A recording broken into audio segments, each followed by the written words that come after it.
Suppose a householder, or his son, or someone reborn in a good family, hears the doctrine, and after hearing the doctrine he is filled with confidence in the Perfect One. And filled with this confidence, he thinks, full of hindrances is household life, a refuse heap, but the homeless life is like the open air. Not easy is it, when one lives at home, to fulfill in all points the rules of the holy life. Let me now cut off hair and beard, put on the yellow robe, and go forth from home to the homeless life.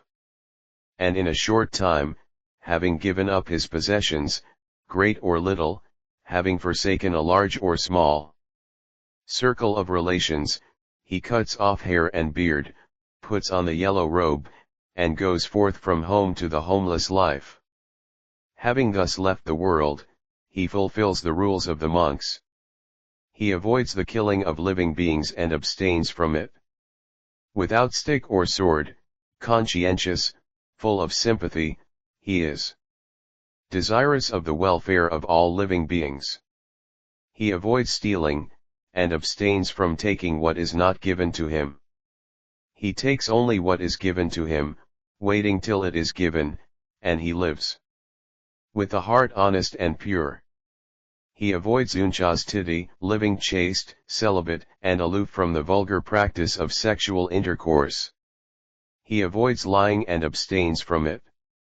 He speaks the truth, is devoted to the truth, reliable, worthy of confidence, no deceiver of people.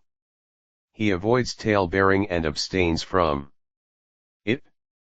What he has heard here, he does not repeat there, so as to cause dissension there, and what he has heard there, he does not repeat here, so as to cause dissension here.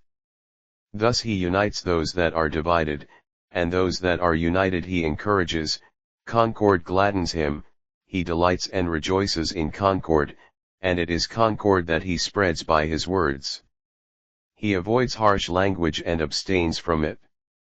He speaks such words as are gentle, soothing to the ear, loving, such words as go to the heart, and are courteous, friendly, and agreeable to many. He avoids vain talk and abstains from it. He speaks at the right time, in accordance with facts, speaks what is useful. Speaks of the doctrine and the discipline, his speech is like a treasure, uttered at the right moment, accompanied by arguments, moderate and full of sense.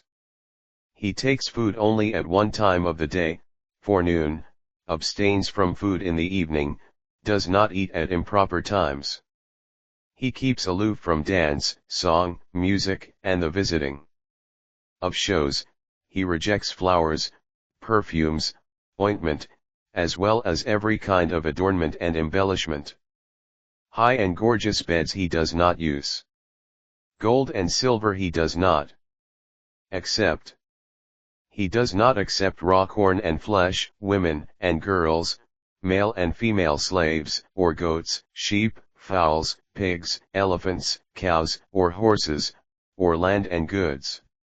He does not go on errands and do the duties of a messenger. He eschews buying and selling things.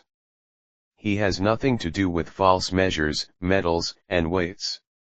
He avoids the crooked ways of bribery, deception, and fraud. He has no part in stabbing, beating, chaining, attacking, plundering, and oppressing. He contents himself with the robe that protects his body, and with the alms bowl by means of which he keeps himself alive. Wherever he goes, he is provided with these two things, just as a winged bird in flying carries his wings along with him. By fulfilling this noble domain of morality he feels in his heart an irreproachable happiness.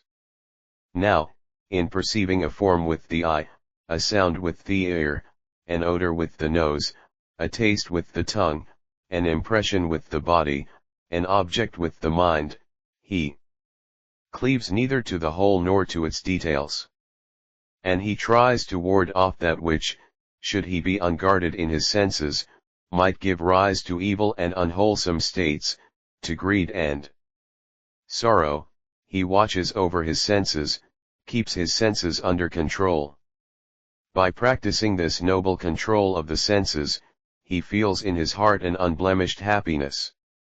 He is mindful and acts with clear comprehension when going and coming, when looking forward and backward, when bending and stretching his limbs, when wearing his robes, and carrying his alms bowl, when eating, drinking, chewing, and tasting, when discharging excrement and urine, when walking, standing, sitting, falling asleep, and awakening, when speaking and keeping silent.